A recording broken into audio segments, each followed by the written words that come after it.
Good evening, ladies and gentlemen. My name is Dr.Richard Arjun Kaul, and welcome to Nine. Today's date is August the 7th, 2015, and I'm talking to you from New York City, New York. Now,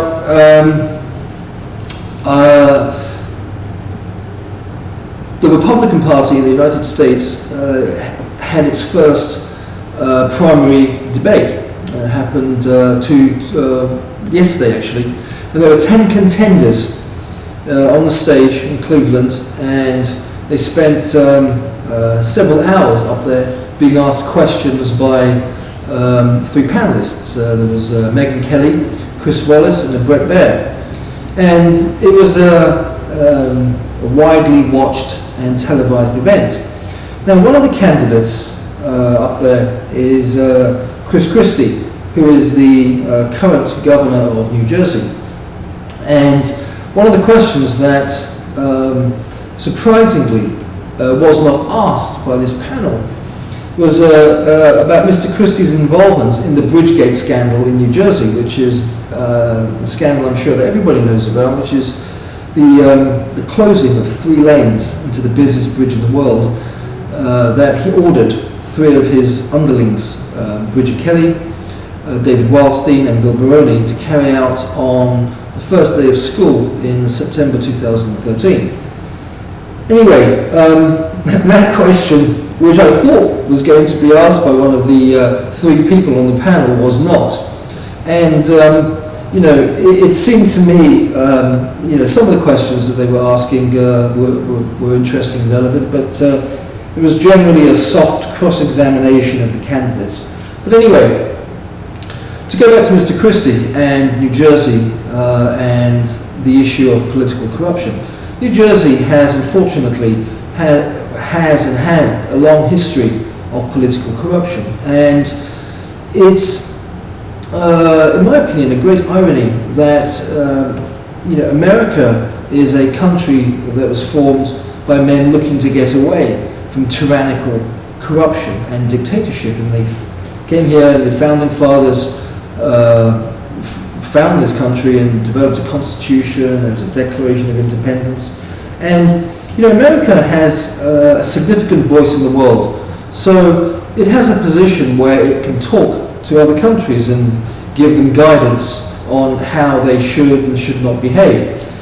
However, its moral position is negatively impacted when you have states like New Jersey where corruption seems to be rampant.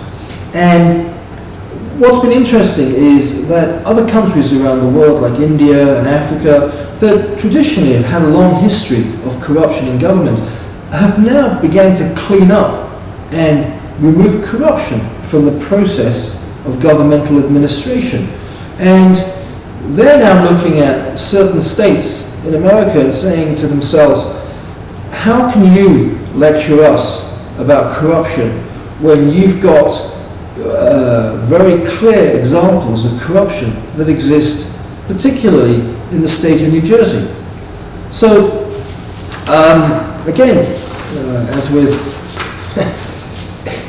all issues that I have opinions about, I wrote a piece, I wrote a short article a while ago entitled, and it's a little bit of a strongly worded article, so I must warn you, it's entitled "The Stench of New Jersey."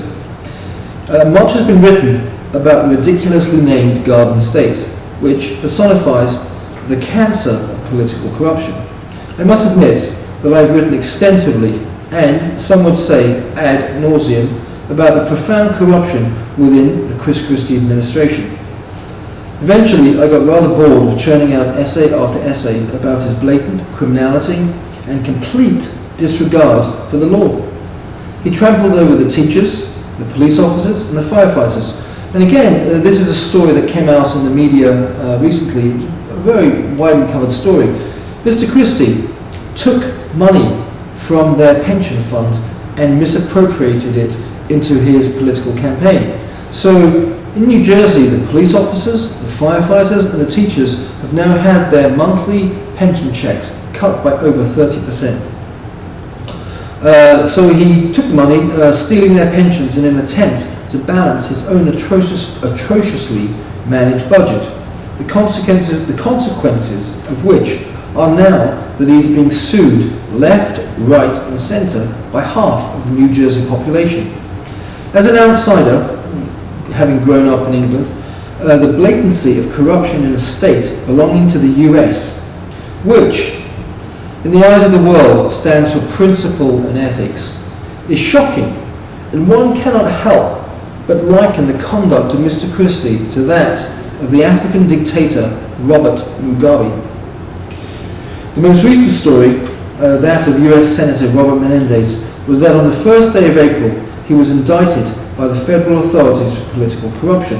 Now, Bob Menendez is a New Jersey-based US senator. He was indicted for political corruption, bribery, and a number of other charges that could see him being sent to jail. There's an author here in New Jersey by the name of Bob Ingle who has written a couple of books on the issue of corruption in New Jersey, one of which has been a piece about the current governor, cum soprano mobster, Chris Christie. And Mr. Ingle came out with the book, I think back in 2008, 2009, and it was essentially a book about Mr. Christie and corruption in the state of New Jersey. His books have, without question, highlighted the, let me use a medical term here, the stage 4 cancer that has infiltrated every sinew of New Jersey government. But surprisingly, Mr. Ingle has done little else to bring attention to the people of this antiquated practice. Now, Bob Ingle wrote this book, as I said, back in 2008, 2009, and one can't help wonder if somebody from Mr. Christie's administration has gotten to him to silence him about what's going on now. So I go on to say, rather humorously, the NJ, or the New Jersey Mafia, had to find a home after their decimation at the hands of the FBI, and a large percentage fled towards the cover of government. And I use this rather strong analogy, much like the Nazis did at the end of the Second World War. This partly explains the mind-numbing acceptance that the citizens of this state have in regards to the corrupt practices of their elected individuals. Now, having lived here for a number of years and spoken to many people in the state, there has been this acceptance of the corruption. Whenever I've talked about it, people say, well, this is New Jersey, as if that's the way it is. It's corrupt and it doesn't change. Well, I think that that's not quite correct. I think that people who have been born here and grew up here, and this is all they've been used to, that's, in some ways an understandable response. But just as with other countries that cleaned up the corruption in their government, the same thing can happen here. And I must make this point that at the primary debate in Cleveland the other night, when Mr. Christie was announced, and has been happening recently, there's been a lot of public disdain for him and for the things he's done. So I'm going to say Chris Christie will never make it to the White House, although he stands a good chance of making it to the big house once the feds have had their way with their previous boss. Now, Mr. Christie was, and this is what makes the situation so, in many ways, unbelievable, is that he was an individual who was the US attorney. I mean, this is a guy who was sworn to uphold the laws of the state and the country, but yet has behaved in a way that's more consistent with somebody belonging to the mafia. It's a shocking state of affairs. His political ambitions and aspirations for power are now rapidly disappearing up the chimney stack, and his only real concern should be ensuring that Bridget Kelly and David Wildstein keep their mouths shut when they are under the federal gun. Some might ask why the article is tinted, I should say, with flecks of bitterness. Yeah, I agree it is. And the answer would be that I, myself, was the one who experienced the consequences of the corruption emanating from the Christie administration. So without going into too much detail about the spine turf wars and my medical license, very simply, Mr. Christie was bribed by some neurosurgeons and got the medical board to suspend my license. The good news is that his time is coming to an end, and as with the Illinois governor, Rod Blagojevich, I am fairly sure he will find himself handcuffed shortly after he leaves the protection of his office.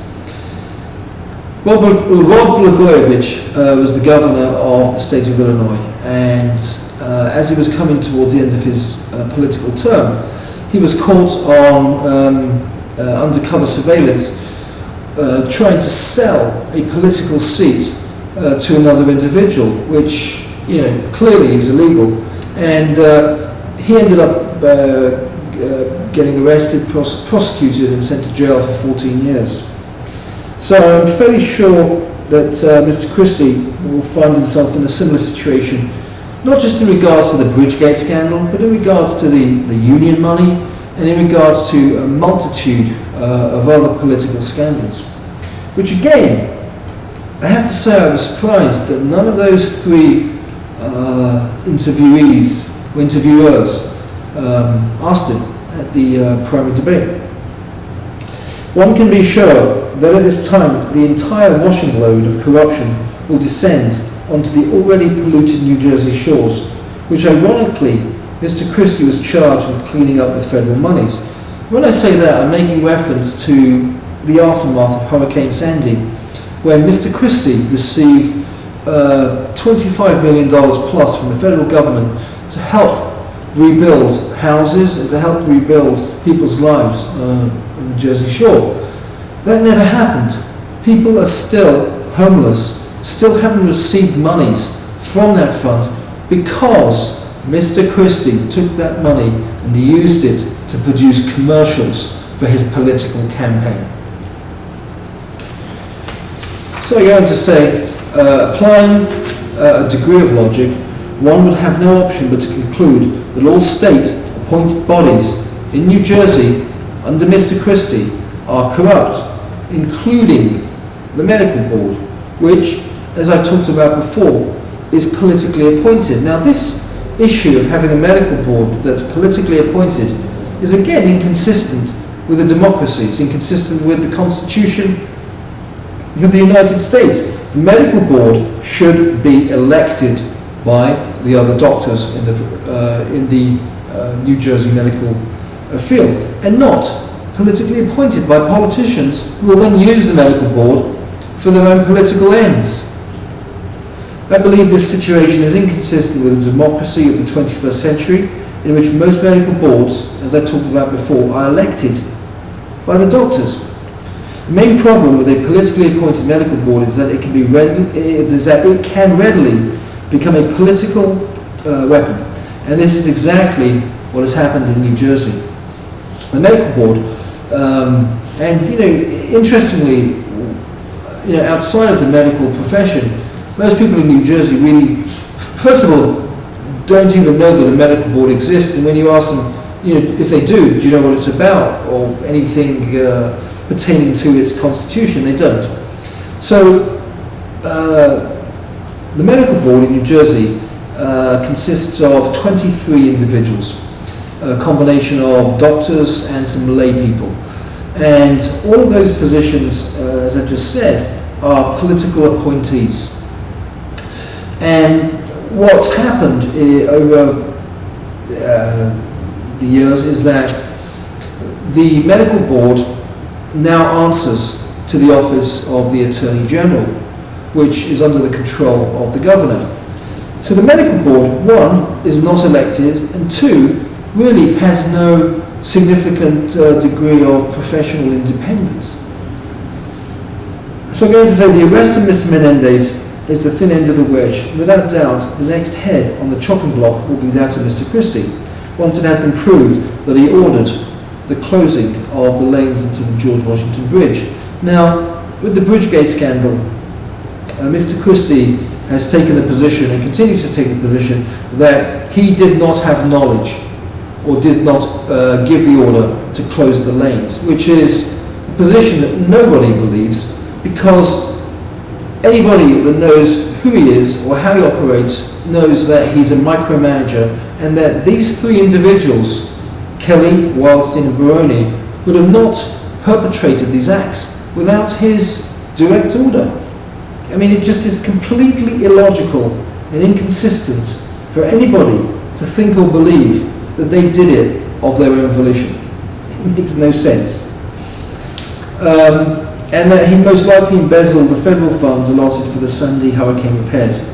The precipitous fall of, in my opinion, this arrogant, politically clumsy politician was entirely predictable from day one with his inappropriate comments and public demeanour. Now, Mr. Christie is unable to control his temper.